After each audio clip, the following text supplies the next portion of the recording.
So yes hi hello வணக்கம் welcome to easy learning. So எல்லோரும் எப்படி இருக்கீங்க? ஸோ இன்றைக்கி நம்ம பார்க்க போகிறது வந்து பாலிட்டி தான் பார்க்க போகிறோம். ஸோ பாலிட்டியில் ஆல்ரெடி எந்தெந்த டாபிக் எந்தெந்த லெசனில் கவர் ஆகுது அப்படின்னு சொல்லி நான் ஆல்ரெடி உங்களுக்கு ஒரு வீடியோ போட்டிருந்தேன். ஸோ அதை தான் நான் இப்போ இன்றைக்கி ஸ்டார்ட் பண்ண போகிறோம். ஸோ ஒரு லெசனாக அதில் இருக்க கண்டென்ட் எல்லாமே நான் உங்களுக்கு ஒன்லைனராக கன்வெர்ட் பண்ணி தர போகிறேன். அதோட first topic the constitution of India. So constitution of India வந்து நிறைய லெசனில் கவர் ஆகுது, கிட்டத்தட்ட 3 லெசனில் கவர் ஆகுது. அதோட ஃபர்ஸ்ட் லெசன் வந்து 6th standard social science term 2ல த கான்ஸ்டியூஷன் ஆஃப் இந்தியா அப்படின்ற லெசனில் தான் இருக்குது. ஸோ அந்த லெசனை வந்து அங்கே இருக்க எல்லா கண்டென்ட்டையுமே நான் உங்களுக்கு இங்கே ஒன்லைனராக கன்வெர்ட் பண்ணி வச்சுருக்கேன். விச் மீன்ஸ் இது வந்து உங்களுக்கு படிக்கிறதுக்கு ரொம்பவே ஈஸியாக இருக்க போகுது. ஃபர்ஸ்ட் வந்து நீங்கள் லெசனை ஒரு டைம் ரீட் பண்ணிட்டு வந்துடுங்க. ரீட் மட்டும் பண்ணிட்டு வந்தீங்கனாலே இது போதுமானது. இங்கே வந்து வீடியோவை பார்க்க அந்த கண்டென்ட் அந்த டேட்டா உங்களுக்கு ஈஸியாக மைண்டில் போய் ஸ்டோர் ஆயிடும். ஸோ விதவுட் ஃபர்தர் டிலே நம்ம ஒரு வீடியோக்குள்ளே போயிடலாம்.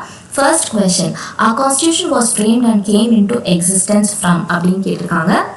ஸோ நம்ம கான்ஸ்டியூஷன் ஃப்ரேம் ஆனதுக்கப்புறம் எப்போதுலேருந்து செயல்பட ஆரம்பிச்சிருக்கு அப்படின்ற மாதிரி கேட்டிருக்காங்க. So the answer is A, 26 Jan 1950 தான் ஆன்சர். இதுவே எப்போ ஃப்ரேம் ஆச்சு அப்படின்னு கேட்டாங்கன்னா உங்களுக்கு 26 November 1949. அந்த 26 நவம்பரை தான் நம்ம கான்ஸ்டியூஷன் டே அப்படின்னு சொல்லி கொண்டாடுறோம். ஸோ இங்கே எக்ஸிஸ்டன்ஸ்ன்னு கேட்குறனால நம்மளுக்கு 26 Jan 1950 தான் answer. Second question, why constitution came into existence on 26 January 1950? எதனால 26 January ஒரு பர்டிகுலர் டேயா அப்படி சூஸ் பண்ணியிருக்காங்க அப்படின்னு கேட்டிருக்காங்க. Answer will be A. When Congress met at Lahore in 1929, the members of the Congress unofficially declared the same day as Purna Swaraj or the day of complete self-governance. The next year, 26 Jan 1930 was celebrated as the Independence Day. So 1930ல அன்அஃபிஷியலாக 26 January வந்து independence டேனே கொண்டாடிருக்காங்க. அந்த ரீசன்னால தான் 26 January பர்டிகுலராக choose பண்ணியிருக்காங்க. Constitution அன்னையிலேருந்து செயல்படலாம் அப்படின்ற மாதிரி. Next question, in 1946, how many members of the Constituent Assembly came together to frame the Constitution of India and chairman of the committee was அப்படின்னு கேட்டிருக்காங்க. ஸோ 1946ல எத்தனை மெம்பர்ஸ் ஒன்றா சேர்ந்துருந்தாங்க கான்ஸ்டியூஷனை ஃப்ரேம் பண்ணுறதுக்கு அப்படின்னு பார்த்தீங்கன்னா ஆன்சர் வந்து உங்களுக்கு C, 389 மெம்பர்ஸ். இது ரொம்ப இம்பார்ட்டன்ட் கொஸ்டின். ஸோ எத்தனை மெம்பர்ஸ்? 389 மெம்பர்ஸ். அதோட சேர்மன் வந்து யாராக இருந்திருப்பாங்க அப்படின்னு பார்த்தீங்கன்னா ராஜேந்திர பிரசாத் தான் சேர்மன். ராஜேந்திர பிரசாத்துக்கு முன்னாடி ஒருத்தர் டெம்பரரி சேர்மனாக இருந்திருப்பாரு. அது வந்து சச்சிதானந்த சின்ஹா அப்படின்ற ஒருத்தர். அவருக்கு அப்புறம் தான் ராஜேந்திர பிரசாதை பெர்மனன்ட் சேர்மனாக எலெக்ட் பண்ணியிருப்பாங்க. Fourth question, how many women members were in the Constituent Assembly? So எத்தனை விமன் மெம்பர்ஸ் இருந்திருப்பாங்க அப்படின்னா உங்களுக்கு 15 விமன் மெம்பர்ஸ். இதுவும் ஒரு important question. So women members எத்தனை பேர் அப்படின்னு பார்த்தீங்கன்னா 15 மெம்பர்ஸ் இருந்திருப்பாங்க கான்ஸ்டியூண்ட் அசம்பிளியில். Fifth question, the drafting committee was formed with. So drafting committeeல எத்தனை மெம்பர்ஸ் இருக்காங்க அப்படின்னு கேட்டிருக்காங்க. இந்த ஸ்கூல் புக்லேயே வந்து உங்களுக்கு டேட்டா வந்து 8 மெம்பர்ஸ் அப்படின்னு கொடுத்துருக்காங்க. 6th ஸ்டாண்டர்டில் வந்து 8 மெம்பர்ஸ்ன்னு கொடுத்துருக்காங்க. So the answer is D. drafting committeeயோட ஸ்ட்ரென்த் என்னன்னு பார்த்தீங்கன்னா 8 members. Sixth question, who was the chairman of drafting committee and who was the advisor of the committee? Okay, chairman of drafting committee அப்படின்றது யாருன்னு பார்த்தீங்கன்னா அம்பேத்கர் தான் வந்து டிராஃப்டிங் கமிட்டியோட சேர்மனாக இருந்திருப்பாரு. அதே மாதிரி சீஃப் ஆர்கிடெக்ட் அப்படின்னு கேட்டாங்கனாலும் அது வந்து டாக்டர் B.R. அம்பேத்கர் தான். இங்கே வந்து அட்வைசர்னு கேட்டிருக்காங்க. ஃபர்ஸ்ட் வந்து சேர்மன் ஆஃப் டிராஃப்டிங் கமிட்டி வந்து உங்களுக்கு அம்பேத்கர். அட்வைசர், லீகல் அட்வைசர் யார் கமிட்டியோட லீகல் அட்வைசர் அப்படின்னு பார்த்தீங்கன்னா B.N. ராவ் தான் லீகல் அட்வைசராக இருந்திருப்பாரு. So the answer will be B. First one chairman of drafting committee வந்து Ambedkar, legal adviser of the committee வந்து B.N. Rao. Next question, the first session of the Constitutional Assembly was on. So first session உங்களுக்கு எப்போ நடந்திருக்கும் அப்படின்னு பார்த்தீங்கன்னா December 9th, 1946. First session உங்களுக்கு வந்து December 9th, 1946 நடந்திருக்கு. இதுவும் ரொம்ப important question. 8th question, on which day drafting constitution was started? கான்ஸ்டியூஷனை டிராஃப்ட் பண்ண எப்போ ஸ்டார்ட் பண்ணியிருக்காங்க அப்படின்னு கேட்டிருக்காங்க. ஸோ ஆன்சர் வந்து December 9th, 1946. So first session வந்து உங்களுக்கு December 9, 1946 அன்னைக்கு தான் கான்ஸ்டியூஷன் டிராஃப்ட் பண்ணவும் ஸ்டார்ட் பண்ணியிருக்காங்க. Ninth question, the constitution taken from examining how many countries? நம்ம கான்ஸ்டியூஷனை வந்து ஸ்ட்ரெயிட்டாகவே நம்ம ஃபார்ம் பண்ணல, பல கண்ட்ரியோட கான்ஸ்டியூஷனை பரிசீலனை பண்ணி தான் நம்மளோட கான்ஸ்டியூஷனை மேக் பண்ணாங்க. ஸோ எத்தனை கண்ட்ரீஸை வந்து நம்ம எக்ஸாமைன் பண்ணியிருப்போம் கான்ஸ்டியூஷனை மேக் பண்ணுறதுக்கு அப்படின்னு பார்த்தீங்கன்னா மொத்தமாக உங்களுக்கு ஒரு 60 கண்ட்ரீஸை எக்ஸாமைன் பண்ணியிருப்பாங்க. ஆஃப்டர் எக்ஸாமைனிங் 60 கண்ட்ரீஸ் தான் நம்ம கான்ஸ்டியூஷனை ஃப்ரேம் பண்ணியிருப்பாங்க. So the answer is C, 60. Durational period of the constitution. So வந்து கான்ஸ்டியூஷனை டிராஃப்ட் பண்ணுறதுக்கு எத்தனை நாள் எடுத்துக்கிட்டாங்க அப்படின்றதான் கொஷின். ஸோ இங்கே ஆன்சர் பார்த்தீங்கன்னா 2 years 11 months and 17 days. So 6th ஸ்டாண்டர்டில் வந்து உங்களுக்கு என்ன கொடுத்துருக்காங்கன்னா டியூரேஷனல் பீரியட் வந்து 2 years 11 months and 17 days அப்படின்னு கொடுத்துருக்காங்க. So the answer is A. 11th question, which day is celebrated as the day of constitution? இதுதான் நான் மேலேயும் சொன்னேன். கான்ஸ்டியூஷன் டே எப்போ அப்படின்னு பார்த்தீங்கன்னா 26th November 1949. ஏன்னா ஃப்ரேம் பண்ண அன்னைக்கு தான் கான்ஸ்டியூஷன் டேவாக செலிப்ரேட் பண்ணுவாங்க. இதுவே உங்களுக்கு வந்து எக்ஸிஸ்டன்ஸ் ஆஃப் த கான்ஸ்டியூஷன் அப்படின்னு கேட்டிருந்தாங்கன்னா 26th January 1950 ஆன்சர். ஸோ இங்கே celebrated as the day of constitution கேட்டிருந்தாங்க. So the answer is 26th November is the answer. 12th question, how much was spent to frame the constitution of India? So கான்ஸ்டியூஷனை frame பண்ணுறதுக்கு எவ்வளோ செலவு பண்ணியிருப்பாங்க அப்படின்னு பார்த்தீங்கன்னா கிட்டத்தட்ட 64 lakhs. இந்த டேட்டாவுமே இருக்குது ஸ்கூல் புக்கில். 64 lakhs வந்து ஸ்பெண்ட் பண்ணியிருக்காங்க கான்ஸ்டியூஷனை ஃப்ரேம் பண்ணுறதுக்கு. 13th question, the members of the parliament and legislative assembly are elected by. So பார்லிமெண்ட்டோட மெம்பர்ஸும் லெஜிஸ்லேட்டிவ் அசம்பிளியோட மெம்பர்ஸும் யார் எலெக்ட் பண்ணுறாங்க அப்படின்னா ஆன்சர் வந்து C, பீப்புள் தான் நம்ம எலெக்ட் பண்ணுவோம். ஸோ குடிமக்கள் தான் பார்லிமெண்ட் மெம்பர்ஸையும் லெஜிஸ்லேட்டிவ் அசம்பிளி மெம்பர்ஸையும் வந்து எலெக்ட் பண்ணுறாங்க. 14th question, the constitution of India provides என்ன ஃபார்ம் ஆஃப் கவர்மெண்ட் வந்து இந்தியாவில் இருக்குது அப்படின்னு பார்த்தீங்கன்னா it is a parliamentary form of government, presidential form of government இல்லை. இந்தியாவில் இருக்கிறது வந்து parliamentary form of government. So லெசனுக்குள்ளே இருக்கிற எல்லா டேட்டாவும் நான் ஆன்லைனாக கன்வெர்ட் பண்ணி உங்களுக்கு சொல்லிட்டேன். இது போக கண்டிப்பாக டூ யூ நோன்னு ஒரு இருக்கும், பாக்ஸாக போட்டு உங்களுக்கு டூ யூ நோ அப்படின்ற மாதிரி ஒரு கண்டென்ட் கொடுத்துருப்பான். அதுலேருந்து கண்டிப்பாக கொஸ்டின் கேட்பாங்க. டூ யூ நோவை என்றைக்கும் நம்ம தொலைவு பண்ணி வச்சுக்கணும். டூ யூ நோ மட்டும் இல்லாமல் புக் பேக் கொஸ்டின்ஸில் நம்ம என்றைக்குமே தருவாக இருக்கணும். ஸோ அதையும் நான் மிஸ் பண்ணக்கூடாது அப்படின்றதுக்காக உங்களுக்கு புக் பேக் கொஸ்டின்ஸையும் இங்கே கொடுத்துருக்கேன். அதையும் நம்ம ரிவைஸ் பண்ணிடலாம். First question, the Constitution Day is celebrated on நானாலே கொடுத்துருந்தேன். ஸோ கான்ஸ்டியூஷன் டே உங்களுக்கு என்னைக்கு அப்படின்னு பார்த்தீங்கன்னா 26th November தான் constitution day. Second one, the Constituent Assembly accepted the Constitution of India. So என்னைக்கு அக்செப்ட் பண்ணிக்கிட்டாங்க அப்படின்னு பார்த்தீங்கன்னா உங்களுக்கு வந்து 1949 அக்செப்ட் பண்ணியிருப்பாங்க. இதுவே கேம் இன்டு எக்ஸிஸ்டன்ஸ் அப்படின்னு கேட்டாங்கன்னா தான் அது வந்து 1950. ஸோ இங்கே வந்து அக்செப்டட் டே தான் கேட்குறாங்க. So the answer is D. Third one, there are dash amendments made in the Constitution of India till 2016. So 2016 வரைக்கும் எத்தனை அமெண்ட்மெண்ட்ஸ் நடந்திருக்கா அப்படின்னு பார்த்தீங்கன்னா 101 அமெண்ட்மெண்ட்ஸ் நடந்திருக்கும். ஸோ இதுவே இந்த இயர் வந்து உங்களுக்கு எக்ஸாம் நடக்க போகுது அப்படின்னா மேபி 2023 வரைக்கும் அந்த மந்த் வரைக்கும் எத்தனை அமெண்ட்மெண்ட்ஸ் போயிருக்கு அப்படின்னு கேட்கலாம். ஸோ அதை வந்து நீங்கள் பார்த்து வச்சுக்கோங்க. கரண்ட் அஃபேர்ஸ் ஓரியன்டாக கொஸ்டின் கேட்கலாம். Fourth question, which of the following is not a fundamental right ன்னு கேட்குறாங்க. ஸோ ஃபண்டமெண்டல் ரைட் எது இதில் இந்த 4 ஆப்ஷனில் எது இல்லை அப்படின்னு பார்த்தீங்கன்னா ரைட் டு ஓட் தான் ஃபண்டமெண்டல் ரைட் இல்லை.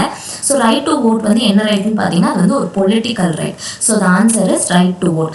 மற்ற மூணுமே right to freedom, right to equality, right to education, இது மூணுமே ஃபண்டமெண்டல் ரைட் தான். எது ஃபண்டமெண்டல் ரைட் இல்லை அப்படின்னா right to vote. Fifth question, an Indian citizen has the right to vote at. So எந்த ஏஜ்லேருந்து ஒரு இந்தியன் சிட்டிசன் வந்து ஓட் பண்ணலாம் அப்படின்னு பார்த்தீங்கன்னா 18 yearsலேருந்து தான். ஸோ ஆன்சர் வந்து B. இப்போ fill in the blanks. First question, Dash was selected as the chairman of the Constituent Assembly அப்படின்னு கேட்டிருக்காங்க. So the answer is Rajendra Prasad தான். He was selected as the chairman of the Constituent Assembly. Second one, father of the Constitution of India. Who's the father of Constitution of India அப்படின்னு கேட்டாங்கன்னா அது வந்து doctor B.R. Ambedkar தான்.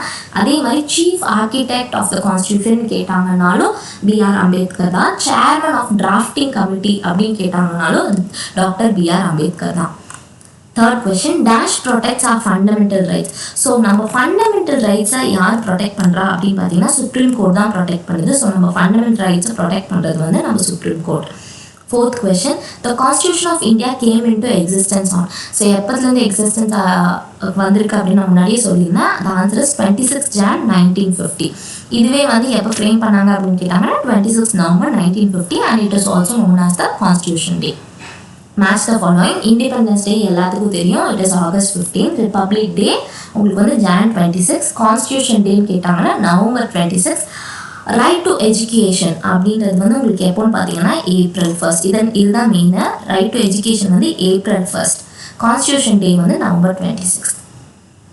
Next நான் சொன்ன மாதிரி two you நோலேருந்து கண்டிப்பாக கொஸ்டின் வரும், அதையுமே நம்ம பார்த்துடலாம்னு சொன்னேன். So first do you know the father of a constitution of India. நம்ம மேலேயே சொல்லியிருந்தா ஃபாதர் ஆஃப் அ கான்ஸ்டியூஷன் கேட்டாலும் சரி, சீஃப் ஆர்கிடெக்ட்னு கேட்டாலும் சரி, டிராஃப்டிங் கமிட்டி சேர்மன் கேட்டாலும் சரி, அது வந்து டாக்டர் B.R. அம்பேத்கர் தான். நெக்ஸ்ட் ஃபண்டமெண்டல் ரைட்ஸ் வந்து உங்களுக்கு மொத்தமாக 6 இருக்குது. இங்கே மேலே வந்து ஒரு 4 ஆப்ஷன் கொடுத்து எது ஃபண்டமெண்டல் ரைட் இல்லைன்னு கேட்டிருந்தாங்கல்ல, அந்த கொஸ்டின் இங்கே தான் எடுத்திருக்காங்க. ஸோ ஃபர்ஸ்ட் வந்து ரைட் டு ஈக்வாலிட்டி ஒரு fundamental right, next right to freedom ஒரு fundamental right, right to exploitation, right to freedom of religion, cultural and educational rights, அதுக்கப்புறம் ரைட் டு கான்ஸ்டியூஷனல் ரெமிடிஸ். இது 6மே உங்களுக்கு வந்து ஃபண்டமெண்டல் ரைட்ஸ் தான். இதை நீங்கள் கண்டிப்பாக பார்த்து வச்சுக்கணும், தரோ பண்ணியும் வச்சுக்கணும். First right to equality, second right to freedom, third one right against exploitation, fourth right to freedom of religion, fifth one cultural and education right, sixth one வந்து right to constitutional remedies. Next one இது ஒரு box content, அதையுமே அதுலேருந்து question கேட்டாலுமே நம்ம answer பண்ணுற மாதிரி இருக்கணும். ஸோ அதனால அதை இங்கே எடுத்துகிட்டு வந்திருக்கேன். Doctor B.R. Ambedkar, N. Gopalaswami, K.M. Munshi, Syed Mohammed Saadulla, N. Madhava Rao, T.T. Krishnamachari, Alladi Krishnasamy Iyer were the legal experts of drafting committee. So drafting கமிட்டியில் யாரெல்லாம் இருக்காங்க அப்படின்றத நீங்கள் ஒரு டைம் பார்த்துக்கோங்க. First Ambedkar, second Gopalaswami, third one Munshi K.M. Munshi, fourth one Syed Mohammed Saadulla, அதுக்கப்புறம் மாதவா ராவ், தென் T.T. கிருஷ்ணமாச்சாரி, அப்புறம் அல்லாடி கிருஷ்ணசாமி ஐயர். இவங்கெல்லாம் வந்து டிராஃப்டிங் கமிட்டியில் இருந்திருக்காங்க. அதுக்கப்புறம் the chairman of the drafting committee யாருன்னு பார்த்தீங்கன்னா அம்பேத்கர். நான் மேலேயே சொல்லியிருப்பேன். when the constitution was drafted, there was constitution draft பண்ணும்போது நம்மளுக்கு எத்தனை ஆர்டிகல்ஸ், இது ரொம்ப ரொம்ப இம்பார்ட்டன்ட். நம்மளுக்கு கான்ஸ்டியூஷனை டிராஃப்ட் பண்ண புதுசில் எத்தனை ஆர்டிகல்ஸ் இருந்துச்சுன்னா மொத்தமாக 395 ஆர்டிகல்ஸ் இருந்திருக்கும். 22 பார்ட்ஸ் 8 ஸ்கெடியூல்ஸ் இருந்திருக்கும். 395 articles, 22 parts and 8 schedules.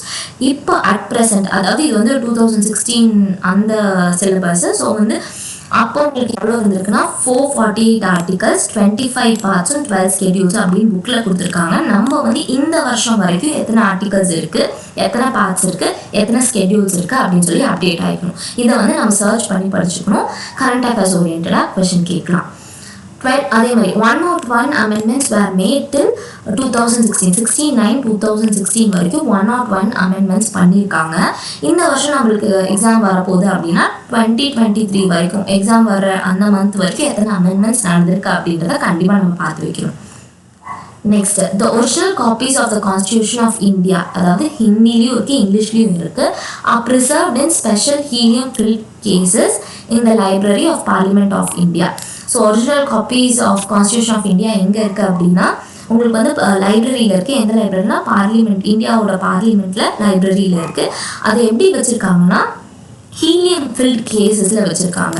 So ஸ்பெஷலாக அதை வந்து ப்ரிசர்வ் பண்ணி வச்சுருக்காங்க எங்கன்னா பார்லிமெண்ட்டோட லைப்ரரியில்.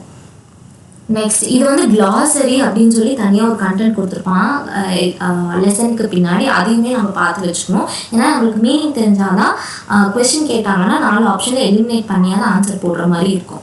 ஸோ ஃபர்ஸ்ட் ஒன் வந்து டெமோக்ரஸி, அதோட மீனிங் வந்து the type of government in which representatives elected by the people of the country.